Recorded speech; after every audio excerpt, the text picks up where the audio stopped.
mulai ya. Assalamualaikum warahmatullahi wabarakatuh. Alhamdulillahi rabbil alamin, wassalatu wassalamu ala asyrafil anbiya'i wal mursalin, sayyidina wa maulana Muhammadin wa ala alihi wa sahbihi ajma'in. Amma ba'd. Ayyuhal ikhwa wal akhwat, a'azzani wa a'azzakumullah. Saudara-saudariku yang semoga dimuliakan oleh Allah. Seperti biasa di malam Rabu kita mengkaji tauhid, pembahasan tauhid menggunakan kitab Tauhid alladzi huwa haqqullahi 'alal 'abid, karya Syekhul Islam Mujaddidud Da'wah Muhammad ibn Abdul Wahhab bin Sulaiman At-Tamimi rahimahullah. Semoga Allah merahmatinya. Ya, pada pertemuan sebelumnya kita sudah selesai dari babu minasyirk an-nadru li ghairillah. Betul? Betul, Ustaz. Masa ini sudah juga kan? Ya, kita sudah selesai dari babun minasyirk an-nadru li ghairillah. Bab termasuk syirik bernazar kepada selain Allah. Ya. Ini sudah kita singgung ayat-ayatnya dan hadisnya dan masail. Permasalahan dalam bab itu cuma ada 3. Pertama, wajibnya menunaikan nazar. Ya. Yang kedua, jika nazar adalah ibadah kepada Allah, berarti mengarahkan nazar kepada selain Allah adalah syirik. Ya, berarti bernazar kepada selain Allah adalah syirik. Lalu yang ketiga, bahwasanya nazar maksiat tidak boleh ditunaikan. Ya, tidak boleh tunaikan. Kalau orang terlanjur bernazar untuk melakukan maksiat, jangan ditunaikan. Ya Allah, saya bernazar, kalau saya sembuh dari penyakit saya akan pukul fulan. Nah, nazar ini tidak boleh ditunaikan. Karena itu nazar apa? Maksiat, ya. Nah, inilah 3 masalah yang kita bahas pada bab sebelumnya. Dan sekarang kita masuk bab baru, yaitu babun minasyirk al-isti'adatu bi ghairillah. Ya, kata Syekh di sini babun minasyirk al-isti'adatu bi ghairillah. Bab termasuk syirik berlindung kepada selain Allah. Termasuk syirik isti'azah. Udah jadi bahasa Indonesia kalau tidak salah. Berlindung kepada selain Allah. Ini termasuk syirik. Kepada selain Allah ini umum. Bisa kepada jin, bisa kepada malaikat, bisa kepada rasul, bisa kepada orang soleh atau orang toleh. Soleh artinya orang baik, toleh orang buruk, dukun dan semacamnya. Ya, ini termasuk syirik. Dan maksud berlindung di sini maksudnya berlindung dalam perkara yang hanya disanggupi oleh Allah. Adapun berlindung dalam perkara yang disanggupi manusia boleh. Ya, contohnya misalnya gini, saya dikejar-kejar oleh penjahat. Lalu saya berlindung kepada salah seorang bapak-bapak yang ada di sini. Tolong dong, lindungi saya. Boleh tidak? Boleh, karena mampu kan dilindungi kan. Tapi kalau misalkan anggap naudzubillah tsunami di depan mata kita, lalu saya berlindung kepada salah seorang manusia, boleh? Tidak. Kenapa tidak boleh? Tidak mampu. Nggak sanggup manusia melindungi kita dari tsunami, gempa bumi, longsor dan semacamnya. Jelas Bapak? Ini pembahasan penting ya. Termasuk syirik berlindung kepada selain Allah. Ya, di sini Syekh menyebutkan dalil pertama. Wa qaulullahi ta'ala, yaitu firman Allah Ta'ala, wa annahu kana rijalun minal insi ya'udzuna birijalin minal jinni fazaduhum rahaqa. Bahwasanya ada beberapa pria dari kalangan manusia berlindung kepada beberapa pria dari kalangan jin, maka jin itu makin menambah mereka sesat dan berdosa. Saya ulangi lagi, bahwasanya ada beberapa laki-laki dari kalangan manusia berlindung kepada beberapa laki-laki dari kalangan jin, maka jin itu, para jin itu menambah kesesatan manusia yang berlindung itu, menjadikan manusia itu makin sesat, makin berdosa, makin takut. Kalau hako ini pengertiannya takut bisa, tapi kalau lihat saya terjemahan, kurang terjemah, kalau tidak salah makin bersalah, makin berdosa. Ya, tidak ada pertentangan. Artinya kalau orang makin takut kepada jin, berarti makin Makin sesat kan? Ya, gitu ya. Ya, ini Bapak-bapak, jadi saya ulangi lagi terjemahannya. bahwasanya ada beberapa pria, beberapa laki-laki dari kalangan manusia berlindung kepada beberapa pria dari kalangan jin. Maka para jin itu makin membuat mereka sesat dan berdosa, makin membuat mereka takut dan sengsara. Jelas terjemahannya? Jadi di zaman dahulu, ayat ini surat Al-Jin ayat 6 ya. Ayat ini menceritakan bahwasanya di zaman dahulu orang-orang Arab jahiliyah mereka suka meminta perlindungan kepada para jin. Supaya apa? Supaya tidak diganggu. Ya, contohnya kan sudah disebutkan diantaranya oleh Imam Ikrimah dan sebutkan oleh tafsir Ibnu Katsir bahwasanya orang Arab jahiliyah dahulu biasanya kalau mereka singgah di suatu lembah kan sepi kan ya. Kalau orang ke tempat sepi biasanya bagaimana? Takut. Ada perasaan bagaimana kan? Nah, kalau ada rombongan manusia yang singgah di suatu lembah, maka mereka ketika itu para jin kabur. Namun ketika rombongan manusia ini berkata na'udzu bi sayyidi hadzal wadi min syarri sufahai, kami berlindung kepada pemimpin atau penguasa tempat ini dari keburukan anggota-anggotanya. Nah, kalau ada ketika manusia tersebut mengatakan demikian, tadinya jin sudah kabur kan, menyaksikan manusia datang. Tapi ketika manusia ini berkata seperti itu, kami berlindung kepada penguasa tempat ini. Maksudnya siapa? Jin dari kejahatan anggota-anggotanya. Nah, ketika manusia begini, maka jin yang tadinya kabur langsung ternyata manusia pengecut ya. Udah kita balik lagi. Akhirnya manusia jin pun membuat manusia makin takut dan berdosa. Nah, ini ya, jelas Bapak ya. Jadi zaman dahulu seperti itu, dan saya yakin bukan zaman dahulu saja, zaman sekarang pun ada seperti itu kan. Orang supaya mungkin punya kekebalan atau punya dilindungi dari mara bahaya, kadang minta ke jin dengan memberikan sesajen, persembahan dan semacamnya. Nah, itu semua termasuk syirik. Ya. Jelas Bapak ya. Ayat ini berbicara tentang kejadian dahulu. Kalau kayak seperti ini, mereka ini bukan minta perlindungan, cuman diusir jinnya tuh. Diusir. Ya, pergi. Yang ada sini pergi. Itu sama tuh, nak. Kenapa disuruh pergi? Ya mungkin dia takut atau apalah kan. Pergi gitu. Ya nggak usah. Jadi kesannya malah jin nanti kesal kan. Kenapa sih disuruh pergi? Biarkan aja. Artinya semua tempat ini milik bersama. Ya, bukan milik, misalkan di satu lembah kan ini kosong kan ya. Masa kita datang tiba-tiba jin pergi, nggak bisa begitu. Yang dianjurkan kita berdoa. Nanti akan kita bahas ya dalam hadis. Jadi kan dalil pertama dalam Al-Quran, dalil kedua dalam hadis.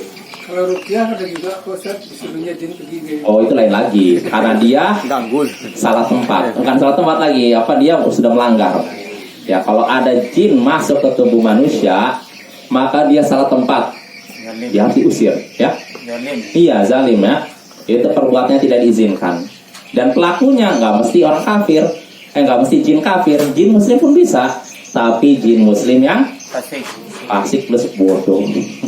Karena kalau jinnya alim, berilmu, soleh, nggak mungkin masuk ke tubuh manusia. Karena dia ngerti bahwa itu perbuatan zalim. Ya, untuk apa dia menzalimi manusia? Ketika jin masuk ke tubuh manusia, dia sudah menzalimi saudaranya dari kalangan manusia itu. Gak boleh ya. Saudaranya yang mana? Manusianya itu. Ya, pertama manusianya bodoh, jinnya juga bodoh. Sama-sama bodoh. Ya. Jadi perilaku manusia sama jin itu sama. Sama. Kalau kita baca surat Al-Jin, sebutkan wa anna minnas salihun wa minna duna dzalik. Jin ini berkata dalam surat Al-Jin, Allah kabarkan ucapan para jin, di antara kami ada yang soleh, baik, rajin ibadah, taat kepada Allah, tidak maksiat, dan ada juga yang tidak seperti itu. Tidak seperti itu artinya apa? Tidak taat. Ya, jadi wa anna minnal muslimun wa minnal qasitun. Di antara kami ada yang muslim dan ada juga yang qasitun, zalim, artinya bukan muslim, kafir. Jadi jin pun sama seperti manusia. Makanya kalau kata Ustaz siapa Dasman ya? ke Talim sana. Jadi ada jin NU, jin Muhammadiyah, ada jin Syiah, ya betul. Ya macam-macam ya, sama seperti manusia ya. Jadi bermacam-macam ya. Jadi sama kondisi manusia dengan jin sama. Cuman yang bedakan alamnya saja ya. Kalau kita kan alamnya seperti ini, nampak kan? Tapi kalau jin tidak tampak di dunia, Bapak ya. Adapun di akhirat nanti kita bisa melihat jin dengan mata kepala kita sendiri. Jadi kalau di dunia kita tidak bisa melihat jin. Loh, tapi saya pernah satu malam keluar dari rumah, saya lihat ada putih-putih, sepertinya rambutnya panjang, terus kakinya tidak nempel ke tanah. Jadi apa itu? Apa kira-kira? Bayang. Nah, itu jin, tapi dalam bentuk penjelmaan, bukan dalam bentuk aslinya. Jadi kita bisa melihat jin dalam bentuk penjelmaan, penyerupaan, bukan dalam bentuk asli. Apa dalilnya? Artinya bahwa kritis kan, apa dalilnya? Dalilnya Allah sebutkan dalam Al-Quran, innahu yarakum huwa wa qabiluhu min haitsu la tarawnahum. Sesungguhnya iblis dan bala tentaranya melihat kalian dari arah yang kalian tidak bisa melihat mereka. Jadi dia itu melihat kalian dari arah yang kalian tidak bisa melihat mereka. Jelas bahwa jadi jin ini bisa melihat kita, tapi kita tidak bisa melihat mereka. Ini di dunia. Adapun di akhirat kita bisa melihat wujud mereka seperti apa. Apakah giginya memang benar-benar keluar, atau ada ya, kalau tanduk ada dalam hadis sebutkan. Jadi setan itu memiliki tanduk ya. Tapi seperti apa, rambutnya panjang, itu kita nggak tahu ya. Kalau penjelmaan mungkin ada yang bentuknya panjang, bisa terbang, belakangnya bolong katanya, sundel bolong. Ya itu Bapak ya. Jadi kesimpulannya, kalau kita melihat wujud jin dalam aslinya, kita tidak bisa. Allah nafikan itu, Allah tiadakan. Tapi kalau dalam bentuk penjelmaan, mungkinkah? Mungkin. Banyak ayat, ayat hadis yang menyebutkan demikian. Di antaranya kisah ketika Abu Hurairah menjaga harta zakat kan, tiba-tiba datang orang mencuri, ditangkap Abu Hurairah, lalu dia bilang, wah saya ini susah ini, lepaskanlah saya. Lepas.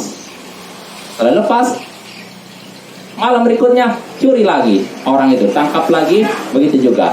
Nah sampai udah dua, dia udah berjanji saya nggak akan mencuri lagi.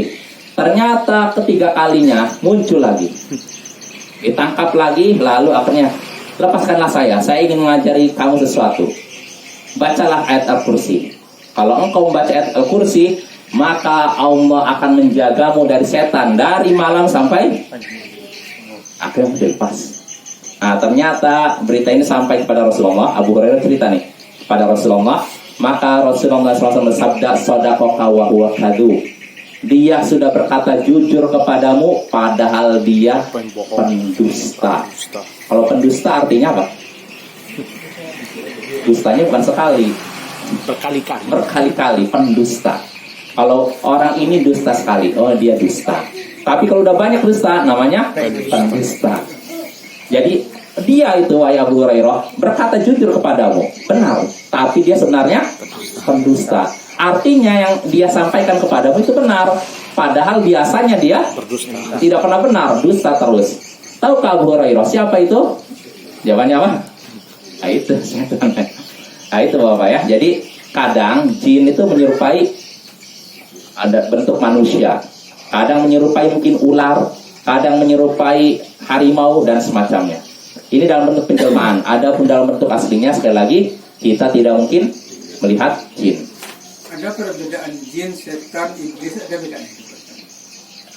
Jin, setan, iblis. Iblis ini nenek moyangnya jin, dan dia diberikan kelebihan oleh Allah hidup sampai hari kiamat.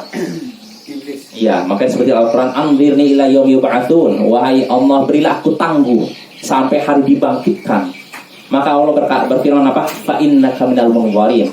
Sesungguhnya engkau termasuk makhluk yang ditangguhkan sampai hari kiamat. Artinya hidupnya lama ya. Ini iblis. Adapun jin, ya keturunannya, keturunan iblis, dan dia ya ada muslim, ada kafir, ada soleh, ada yang tidak soleh. Sedangkan setan ini ada pada jin dan manusia, atau lebih tepatnya sifat setan itu. Makanya Allah sebutkan dalam Al-Quran minal jinnati wan nas. Kan kita disuruh berlindung dari ini kan, qul a'udzu birabbin nas, aku berlindung kepada Tuhannya manusia. Min syarril waswasil khannas, dari keburukan makhluk yang memberikan waswas, bisikan, kejahatan. Min syarril waswasil khannas alladzi yuwaswis. Min syarril khannas apa? Qul a'udzu birabbin nas min syarril waswasil khannas, dari keburukan makhluk yang membisikkan kejahatan. Alladzi yuwaswisu fi sudurin nas, yaitu membisikkan ke dada manusia. Setelah itu apa lagi? Minal jinnati wan nas. Alladzi yuwaswisu fi sudurin nas minal jinnati wan nas, dari setan, berlindung dari setan kalangan jin dan manusia. Berarti setan ini ada dari kalangan jin dan ada juga dari kalangan manusia. Ada setan kalangan jin, setan manusia. Ya, jadi yang berat setan manusia kan? Iya, lebih berat mana? Setan jin atau setan manusia? Hah? Sama-sama ya? Tapi kalau jin dibacakan ayat kursi lagi kan? Tapi setan manusia dibaca ayat kursi malah mendekat kan? Malah melotot ya. Berarti lebih berat mana? Lebih parah mana deh? Setan kawan manusia ya? Apa ada keterangannya iblis itu dia satu golongan atau seperti Nabi Adam diumpamakan gitu, iblis itu rajanya gitu, Iya.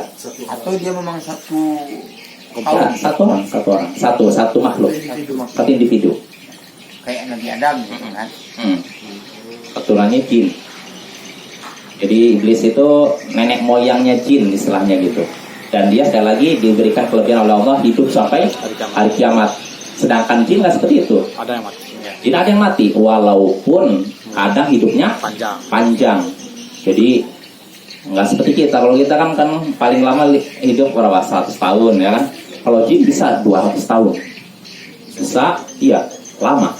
Di antaranya mungkin saya pernah ceritakan, disebutkan dalam tafsir Al-Qurtubi bahwasanya Umar bin Abdul Aziz suatu hari dia keluar ke padang pasir. Nah, tiba-tiba dia dapati di situ ada ular, bangkai ular mati. Maka Umar bin Abdul Aziz buka ininya, pakaiannya, mungkin gamisnya, lalu dijadikan kafan untuk membungkus ular ini lalu dikubur. Tiba-tiba terdengar ucapan yang tidak dikenal dari mana arahnya, wahai surah, aku bersaksi bahwasanya Rasulullah Sallallahu Alaihi Wasallam telah mengabarkan bahwasanya engkau akan mati di sebuah padang pasir, lalu yang menguburkanmu seorang pria yang soleh. Jadi Umar bin Abdul Aziz baru aja mengkafani ular ini, lalu dikuburkan. Tiba-tiba terdengar ucapan wahai surah. Surah itu rupanya nama jin itu. Wahai surah, sesungguhnya aku bersaksi bahwasanya Rasulullah telah bersabda tentang dirimu, engkau akan mati, kata Rasulullah, akan mati di sebuah padang pasir, dan yang akan menguburkanmu adalah seorang pria yang soleh. Siapa kira-kira pria yang soleh ini? Umar bin Abdul Aziz. Maka ini Umar bin Abdul Aziz kaget, mana ini? Ada panggilan, ada suara, tapi suaranya nggak jelas dari arah mana gitu, nggak nampak wujudnya. Maka Umar bin Abdul Aziz bertanya, siapa engkau? Semoga Allah merahmatimu. Siapa engkau? Akhirnya dijawab, aku ini, dari suara ini yang nggak nampak ini, nggak nampak wujudnya, aku termasuk rombongan jin yang pernah mendengar bacaan Rasulullah di zaman Rasulullah itu. Tidak, ketika itu saya dan beberapa orang mendengarkan itu, termasuk surah. Di antara semua rombongan jin tersebut tidak ada yang tersisa kecuali dua, aku dan surah, dan sekarang surah sudah meninggal. Bayangkan Umar bin Abdul Aziz lahir hidup di tahun berapa? 100 harus lewat ya pokoknya. 100 tahun lebih. Ini dia hidup sejak zaman Rasulullah. Dia sempat mendengarkan bacaan Al-Quran Rasulullah SAW. Hidupnya panjang Bapak ya. Nah itu contohnya. Dan masih banyak lagi ya contoh seperti itu. Jelas Bapak? Jadi kesimpulannya, jin itu bisa menjelma. Yang bisa kita lihat hanya dalam bentuk penjelmaan, bukan dalam wujud aslinya. Ya, kalau dalam bentuk aslinya tidak mungkin. Yang berupa ular, kalau ada dalam rumah kita, Ada Ustaz yang diceritakan hadis Ustaz Dasman itu, sahabat Nabi yang ketemu jin itu Ustaz, tangannya seperti tangan anjing tuh. Ah iya. Ada yang ingat ya? Iya iya. Itu bentuk aslinya enggak? Nggak mungkin. Iya. Nggak mungkin penjelmaan gitu. Penjelmaan juga, Penjelmaan. Ya jadi termasuk yang hadis ketika sahabat Nabi pulang dari luar, pulang ke rumahnya, lalu dia dapati istrinya di luar rumah. Maka sahabat Nabi ini cemburu. Oh, istri saya di luar rumah, ada apa ini? Akhirnya istrinya nggak berbicara panjang lebar, nunjuk ke arah Dalam. rumah. Ternyata didapati ada ular. Akhirnya si sahabat ini langsung ambil, lalu ternyata ularnya mati, dianya mati. Berita ini sampai kepada Nabi, ternyata Nabi mengabarkan bahwa itu adalah jin. Makanya ketika kita menemukan ular di dalam rumah, jangan langsung bunuh, tapi usir, dibacakan ayat Al-Quran atau dibacakan doa-doa ruqyah misalkan. Kalau sudah dibacakan ayat Al-Quran dia hilang, berarti itu jin. Tapi kalau sudah dibacakan ayat Al-Quran ternyata mendekat, berarti itu ular asli, langsung bunuh saja. Nah, jadi kalau ada ular dalam rumah itu bisa jadi jin, maka jangan langsung dibunuh. Pertanyaannya, kalau kita nemukan di bandar, bacakan doa kursi, langsung bunuh saja. Karena nggak ada keterangan dalam hadis kalau ditemukan di bandar berarti itu jin, nggak. Yang ada dalam hadis kalau di dalam rumah. Adapun di bandar, di kebun kah, itu nggak ada keterangan dalam hadis. Maka asalnya kalau kita menemukan ular langsung bunuh. Ya, jelas Bapak. Ini pembahasan jin panjang ya. Ya. Ada saya lihat di TV dah. Di mana di Jakarta katanya. Iya. Baru ini dah. Ada di dalam kloset itu dah ular. Ular. Iya. Bisa ya? Dalam kloset dalam rumah. Iya. Ngeri sekali. Ditarik oleh orang pemadam kebakaran itu. Panjangnya 4 meter. Innalillah. 4 meter. Ular apa itu dah? Ular sanca. Ya Allah. Di dalam kloset dah. Berbulu di dalam itu. Sekali ya. Oh, artinya ini klosetnya nggak jalan gitu ya? Enggak, masih dalam kloset itu dia. Kan itu kloset itu ditutup. Masih dalam itu galungnya kepalanya lagi. Ngeri sekali ya. Pakai minyak kaca. Oh banjir kali, karena banjir. Betul. Yang banjir harus hati-hati Bapak ya. Sama di Padang pun begitu. Saya lihat di Instagram banjir di Padang loh, entah di Pariaman atau di mana itu ular masuk rumah. Ular, kura-kura, hati-hati juga. Iya, betul. Kenapa Pak? Buah ikan. Iya, makanya hati-hati tuh. Kalau musim banjir ini harus waspada kita ya. Karena hewan-hewan buas itu atau yang berbisa itu bisa masuk ke rumah kita. Maka doa ya, perbanyak doa. Yaitu pembahasan pertama, ayat pertama yang disebutkan oleh Syekh, bab termasuk syirik berlindung kepada selain Allah. Nah, jadi dalam ayat tadi Allah menyebutkan bahwasanya ada beberapa pria dari kalangan manusia meminta perlindungan kepada beberapa pria dari kalangan jin. Maka para jin itu makin menambah, membuat mereka berdosa dan sengsara. Ya, makin takut. Jadi ketika manusia berlindung pada jin, dikira rasa takutnya akan hilang, malah makin bertambah. Ya, ini menunjukkan berlindung kepada jin hukumnya haram. Karena itu apa? Ayat apa?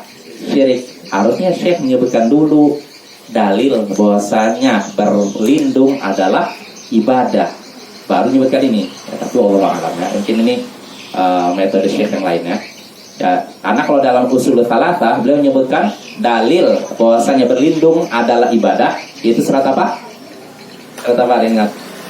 Kita ditanya, kita menegur seorang nggak boleh berlindung pada jin. Ditanya balik, apa dalilnya? Apa dalilnya Bapak? Hah? Ayat yang sering kita baca. Qul a'udzu birabbin nas. Qul a'udzu birabbil falaq. Katakanlah aku berlindung kepada Tuhannya manusia. Ini birabbil nas. Kalau qul a'udzu birabbil falaq, katakanlah aku berlindung kepada Tuhan waktu subuh. Tuhan yang menguasai waktu subuh. Di sini kita disuruh oleh Allah untuk berlindung kepada Allah. Ketika Allah mau menyuruh, memberikan perintah, perintahnya ini dicintai Allah atau tidak? Ya. Berarti namanya apa? Ibadah. Berarti berlindung adalah ibadah. Berarti kalau ibadah, kita hanya berlindung kepada Allah. Kalau berlindung pada selain Allah namanya apa? Syirik. Nah ini sesuai dengan judul bab. Mungkin disebutkan di usul salah satu pun tidak perlu disebutkan lagi. Iya mungkin. Ya, ini udah cukup mungkin. Walaupun sini umum ya.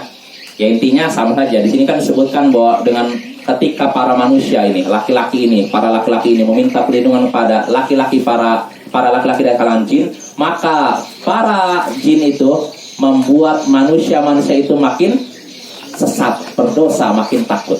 Artinya itu diharamkan, karena itu syirik. Nah ini dalil pertama Bapak, dalil bahwasanya berlindung pada selain Allah adalah syirik. Nah dalil kedua yang disebutkan Syekh, an Khawlata qala rahimahullah, an Khawlata binti Hakim radhiyallahu anha qalat, sami'tu Rasulullah sallallahu alaihi wasallam yaqul, man nazala manzilan faqala a'udzu bi kalimatillahi tammati min syarri ma khalaq lam yadurruhu syai'un hatta yarhala min manzilihi dzalik, rawahu Muslim. Dari Khawlah binti Hakim, semoga Allah meridainya, ia berkata, aku mendengar Rasulullah sallallahu alaihi wasallam bersabda, siapa yang singgah di suatu tempat lalu dia mengucapkan a'udzu bikalimatillahi tammati min syarri ma khalaq, aku berlindung kepada perkataan Allah, kalimat Allah yang sempurna dari kejahatan makhluk yang dia ciptakan. Siapa yang singgah di suatu tempat lalu mengucapkan perkataan tadi, maka tidak ada sesuatu pun yang membahayakannya sampai dia pindah dari tempat tersebut. Hadis riwayat Muslim. Jelas Bapak? Saya ulangi lagi ya. Kata Khawlah binti Hakim, aku mendengar Rasulullah SAW bersabda, siapa yang singgah di suatu tempat yang terasa mengerikan, angker dan semacamnya, mungkin hutan kah, rumah tua atau lembah atau mungkin laut yang sepi begitu. Siapa yang singgah di suatu tempat lalu mengucapkan, lalu berdoa, a'udzu bikalimatillahi tammati min syarri ma khalaq, aku berlindung kepada perkataan Allah yang sempurna, aku berlindung kepada kalimat Allah yang sempurna dari kejahatan makhluk yang dia ciptakan. Siapa yang mengucapkan itu ketika singgah di suatu tempat, maka tidak ada satupun yang membahayakannya sampai dia pindah dari tempat tersebut. Hadits riwayat Muslim. Jelas Bapak? Nah ini anjuran bagi kita semua. Jadi kalau kita singgah di suatu tempat yang terasa angker, ya bisa di laut kah atau daratan. Daratan ya misalkan seperti apa? Hutan, kebun yang sepi, atau apa lagi? Rumah tua tadi, atau apa lagi? Ngeliatin pohon beringin yang gelap gitu. Nah, kalau singgah tidak di suatu tempat, jangan merasa sombong juga. Saya takut. Bukan gitu. Kita tidak diperintahkan menantang jin. Yang diperintahkan kita berlindung pada Allah dari jin. Ya. Dan kita juga tidak diperintahkan untuk melaknat jin, setan. Gak boleh. Yang diperintahkan kita berlindung. Kenapa? Kenapa tidak kita laknat aja setan atau jin? Disebutkan dalam hadis, kalau kita mencela setan, maka setan menjadi besar. Makanya kita nggak disuruh untuk mencela, tapi berlindunglah kepada Allah. Tetap tawadhu, rendah hati. Ya jangan sombong di hadapan siapapun ya. Jadi kalau kita singgah suatu tempat lalu mengucapkan tadi, a'udzu bikalimatillahi tammati min syarri ma khalaq, aku berlindung kepada perkataan Allah yang sempurna. Perkataan Allah yang sempurna, kalimat Allah yang sempurna dari kejahatan makhluk yang dia ciptakan. Kejahatan makhluk yang dia ciptakan. Apa makhluk yang dia ciptakan? Jin, setan, kalajengking, ular dan semacamnya. Nah, siapa yang singgah ke tempat lalu membaca doa itu, maka tidak ada sesuatu pun ini umum, entah itu jin, hewan atau apapun, tidak ada satupun yang akan membahayakannya sampai dia pindah dari tempatnya tersebut. Hadits riwayat Muslim. Jelas Bapak ya? Nah, ini menunjukkan keutamaan doa tadi. Nah, di sini juga menunjukkan, di sini Allah nyuruh Nabi SAW menyuruh kita berlindung kepada perkataan Allah yang sempurna. Perkataan Allah yang sempurna. Allah berkata. Iya. Nah, di sini sebenarnya ada penjelasannya. Oh, nanti bawa aja. Insya Allah kita bahas yang di bawahnya Bapak. Itu ada penjelasannya. Tapi makna hadisnya ada jelaskan tadi kan? Nah, kita langsung masuk aja masail. Fihi masail. Dalam bab ini terdapat masalah, beberapa masalah atau beberapa faedah. Al-ula tafsiru ayatil jin. Tafsir ayat dalam surat Al-Jin tadi. Ayatnya apa? Bahwasanya ada beberapa pria dari kalangan manusia meminta perlindungan kepada beberapa pria dari kalangan jin. Maka para jin itu makin membuat mereka berdosa dan sengsara dan makin takut. Nah, tafsirnya sudah kita bahas tadi kan. Jadi zaman dahulu ada orang yang seperti itu. Beberapa orang datang mungkin ke gua-gua tertentu atau ke pohon tertentu minta perlindungan jin, kepada jin. Nah, ini maksud tafsir ayat dalam surat Al-Jin. Jelas Bapak? Nah, ini masalah yang disebutkan oleh Syekh yang pertama. At-taniyatu, permasalahan kedua, kaunuhu minasyirk. Perlindungan seperti itu, meminta perlindungan dalam hal ini kepada jin dan selain Allah, itu termasuk syirik. Ya, jadi ketika seorang meminta perlindungan kepada selain Allah, itu adalah perbuatan syirik. Gak boleh kita meminta perlindungan kepada selain Allah dalam perkara yang hanya disanggupi Allah. Ya, contohnya berlindung dari datangnya tsunami, berlindung dari datangnya banjir, berlindung dari apa lagi? Petir, berlindung dari kemiskinan. Ada kan orang datang minta perlindungan pada jin supaya nggak miskin. Nah, ini juga termasuk syirik ya. Nah, itu kedua. At-tsalitsatu, permasalahan ketiga yang akan saya sebutkan tadi. Al-istidlalu ala dzalika bil hadis. Berdalil bahwasanya itu syirik. Itu syirik, itu maksudnya apa?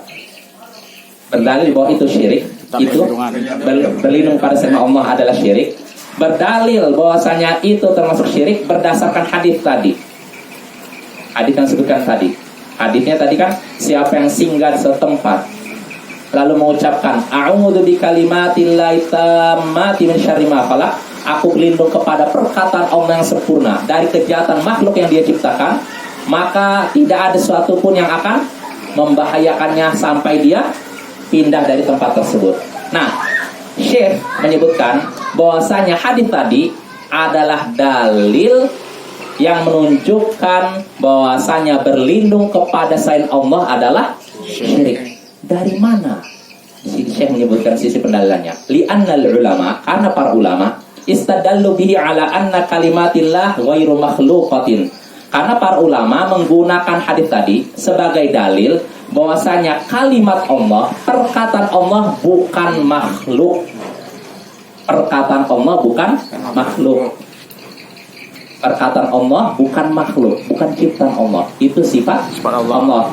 Li'anna al-isti'adzata bil makhluk syirk. Karena berlindung kepada makhluk adalah syirik. Nah, tadi kan kita disuruh aku berlindung kepada perkataan Allah yang sempurna. Kita disuruh berlindung kepada apa? Perkataan Allah. Perkataan Allah berarti makhluk bukan? Bukan kan? Karena kalau makhluk berarti kita berlindung kepada makhluk. Sedangkan berlindung kepada makhluk adalah syirik. Ini menunjukkan perkataan Allah ini bukan makhluk. Perkataan Allah adalah sifat Allah. Ketika kita berlindung pada sifat Allah, pada hakikatnya kita berlindung kepada Allah. Beda kalau kita berlindung kepada makhluk Allah. Kalau berlindung kepada makhluk Allah ini syirik. Tapi kalau berlindung kepada sifat Allah ini tidak syirik. Jelas Bapak ya? Nah, dan hadis ini juga sebenarnya bantahan terhadap orang-orang Mu'tazilah dan orang-orang Jahmiyah yang menyatakan bahwa Al-Quran adalah makhluk. Ya, Al-Quran adalah makhluk, artinya ciptaan Allah, bukan perkataan Allah. Ya. Ya. Berarti Jahmiyah itu tidak mengakui hadis itu. Nah, itulah hadis ini bantahan terhadap mereka. Makanya para ulama membantah mereka dengan hadis ini. Ya, bahwasanya sifat Allah bukan makhluk. Ya, karena apa? Kalau seandainya sifat Allah makhluk, masa kita disuruh berlindung pada makhluk? Nah, gitu. Maksudnya Ya. yang mengatakan bahwa firman Allah itu makhluk tidak mengakui hadis itu lah. Ya, kalau orang Mu'tazilah, Jahmiyah, mereka nggak pakai hadis, pakainya ayat Al-Quran aja. Kalaupun pakai hadis yang sesuai selera mereka, tapi keumuman mereka tolak. Ini hampir semua sekte bid'ah, Jahmiyah, Mu'tazilah, Khawarij sama juga. Ya. Terus bagaimana dengan Asy'ariyah? Kalau Asy'ariyah pakai hadis, tapi hadisnya kalau bertentangan dengan akal, tolak juga. Kalaupun misalkan hadisnya diterima, maknanya dibelokkan. Termasuk hadis yang menyampaikan bahwa Allah Subhanahu wa taala turun di dunia pada Iya, mereka nggak berani nolak ini karena sebenarnya Sahih Bukhari Muslim. Akhirnya apa? Ya maksud turun di sini bukan turun Allah, bukan turun zatnya, tapi turun rahmatnya katanya. Tapi ada yang mengatakan bahwa kalau saat ini sepertiga malam Allah turun di sini, gimana padahal di Amerika siang? Itu karena dia udah membayangkan, oh berarti Allah seperti makhluk. Kenapa? Kalau makhluk turun sekarang, nanti sepertiga malam berikutnya turun, wah berarti gimana nih? Nggak naik-naik dong, kan kayak gitu kan? Sudah menyamakan Allah dengan makhluk dengan manusia. Ini batil loh kayak. Jadi jangan kita pikirkan seperti itu. Mereka yang musyabihat. Iya, jadi nggak boleh kita. Pokoknya apapun yang disampaikan oleh Allah dan Rasulnya dalam Al-Quran dan hadis yang sahih, sikap kita terima. Terima ayat dan hadis tersebut, terima maknanya. Adapun seperti apanya, ini kita tidak tahu kan? Kita serahkan pada Allah, tapi maknanya kita terima. Nah inilah ucapan para ulama, banyak sebut dalam kitab-kitab hadis, amirruha kama ja'at. Perlakukan hadis itu seperti datangnya. Artinya terima dan nggak usah diotak-atik. Oh maksudnya begini, maksudnya nggak mungkin. Oh, salah. Para ulama terdahulu, sahabat tabi'in dan tabi'in, mereka itu tidak pernah mentakwil sifat yang ini dibelokkan maknanya dengan alasan kalau menurut akal nggak mungkin begini, dibelokkan. Nah, mereka terima ayat dan hadis. Ayat jelas Al-Quran, kalau hadis sahih. Kalau memang hadisnya sahih mereka nah apa kami dengar dan nggak akan membantah. Ya termasuk. Tapi yang termasuk mengkaji sifat 20 firman yang gila gitu. Nggak gila, saya nggak tahu Pak. Kalau gitu. Padahal itu banyak gitu. Iya. Iya. Ya karena memang Kenapa gila gitu kan? bisa jadi, saya nggak tahu juga. Bisa jadi. Tapi kalau itu saya nggak tahu ya. Tapi kalau ya, dari kalangan ini tarekat mungkin, yang saya dengar memang begitu. Ada orang yang sampai begitu. Tapi yang jelas ini keyakinan Ahlus Sunnah wal Jamaah sekali lagi bahwasanya nama Allah tidak terbatas. Nah ini bukan cuma Ahlus Sunnah, Asy'ariyah pun begitu, Asy'ariyah pun begitu, meyakini nama Allah tidak terbatas.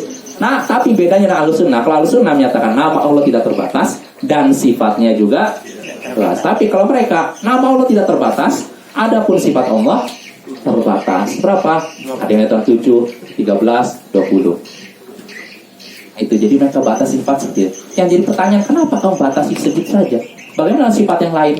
Nah ini kan aneh. Kan itu Ustaz jadi masalah.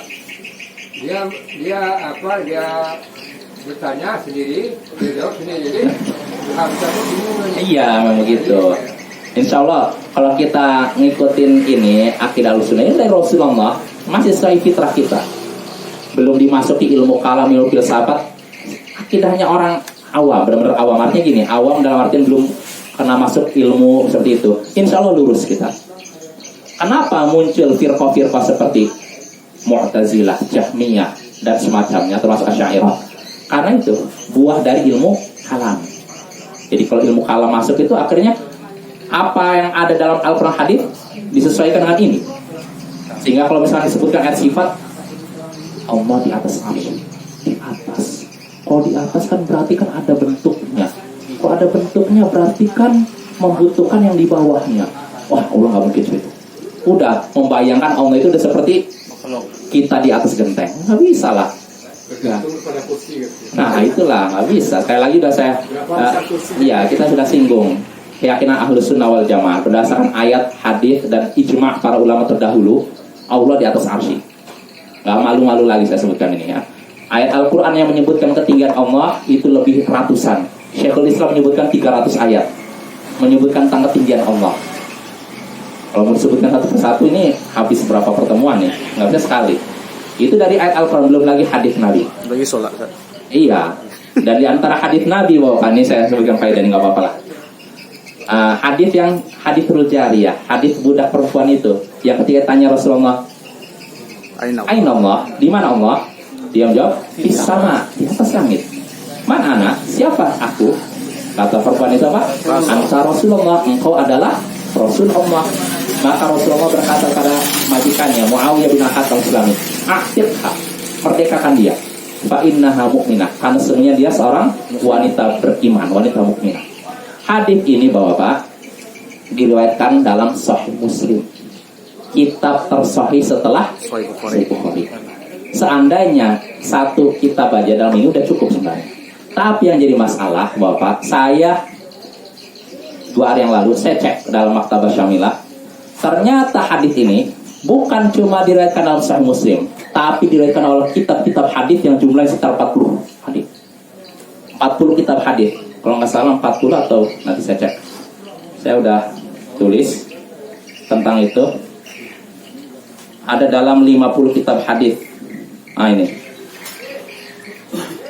Jadi hadis jariyah tadi yang di mana Allah, Rasulullah bertanya kepada Muawiyah, ini disebutkan dalam 46 hadis. Bukan, iya 46 hadis. Kitab 46 kitab hadis. Bukan dalam Sahih Muslim saja. Kalau ditambah Sahih Muslim jadi 47 kitab. Ini dalam kitab hadis. Dan para ulama juga menyebutkan ini, hadis ini dalam kitab-kitab akidah dan fikih. Contohnya Imam Asy-Syafi'i. Imam apa? Syafi'i. Menyebutkan hadis ini dalam 2 kitab beliau yang terkenal, Al-Um dan Ar-Risalah. Bayangkan, kalau Imam Syafi'i menyebutkan hadis tersebut dalam 2 kitab itu, tandanya beliau melemahkan hadis ini atau menganggap hadis ini sahih. Sahih, itu sahih. Imam Asy-Syafi'i, bayangkan. Belum lagi Imam Abu Hasan Al-Asy'ari dalam kitab Al-Ibana an Usulidiyan. Jadi dalam kitab hadis, sekali lagi saya dapatkan 46 kitab hadis menyebutkan hadis ini. 46. Sama Sahih Muslim 47. Ini baru kitab hadis, belum kitab akidah, belum kitab fikih. Maka aneh orang datang belakang tiba-tiba, oh hadis ini berguncang, lemah. Pada ulama terdahulu gak ada yang mempermasalahkan hadis ini. Tiba-tiba datang orang belakang menyatakan hadis ini lemah, guncang apa? Dari hadas. Luar biasa ini. Nah ini Bapak ya. Jadi ini yang disebutkan ini. Itu kalau kita berbicara tentang hadisnya. Adapun terkait masalah ketinggian Allah, itu disebutkan oleh para ulama juga. Para ulama ijma, kesepakatan para ulama tentang ini. Makanya Imam Al-Adzahabi, beliau dari ulama mazhab Syafi'i, menukil kesepakatan para ulama tentang ketinggian Allah di atas arsy. Beliau menyebutkan 4 pendapat imam mazhab: Abu Hanifah, Malik, Asy-Syafi'i, Abu Ahmad bin Hanbal. Mereka semua berpendapat bahwa Allah di atas arsy. Iya, belum lagi para sahabat apa. Jadi tidak ada alasan kita menolak hadis tadi. Karena kalau kalau disebutkan cuma dalam Sahih Muslim saja, itu sudah cukup sebenarnya kan? Ya tidak. Ya. Dalam satu kitab Sahih Muslim Bapak, kitab tersahih selama Sahih Bukhari. Sahih Bukhari. Maka bagaimana pula kalau sampai disebutkan dalam 46 kitab hadis? Namanya hadis apa ini? Kalau disebutkan dalam kitab mutawatir. Makanya Imam Az-Zahabi dalam kitab Al-Ulu, beliau menyebutkan di antara hadis mutawatir yang menyebutkan ketinggian Allah, yaitu yang pertama yang disebutkan hadis Muawiyah bin Al-Hakam Sulami. Hadis ini hadis mutawatir. Mutawatir itu artinya diriwayatkan dengan Banyak jumlah, banyak cabang.